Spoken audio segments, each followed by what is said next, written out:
240 গ্রাম সংকর ধাতুতে তামা এবং লোহার অনুপাত কত আছে 7:5 এবং বলছে যে তামা ও লোহার অনুপাত 7:13 করার জন্য কত পরিমাণ লোহা যোগ করতে হবে। বাস আমাদের অঙ্ক হয়ে গেছে। তাহলে একটা আছে তামা আর একটা আছে আমাদের লোহা, তাই তো?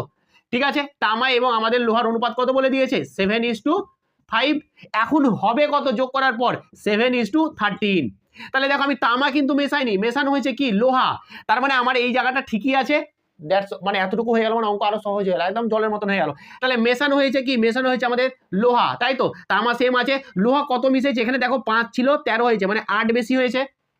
এইবার হচ্ছে আসল কথা, দেখো এইখানে যে আমাদের প্রথম যেটা ছিল এদের যোগফলটা কত 12, তাই তো? কিন্তু 12 না, এদের সংকট আমরা কত পাচ্ছি 12, কিন্তু 12 নয়, কত বলে দিয়েছে 240। তাহলে এটা হচ্ছে আমাদের 240, এটার কত গুণ 20 গুণ।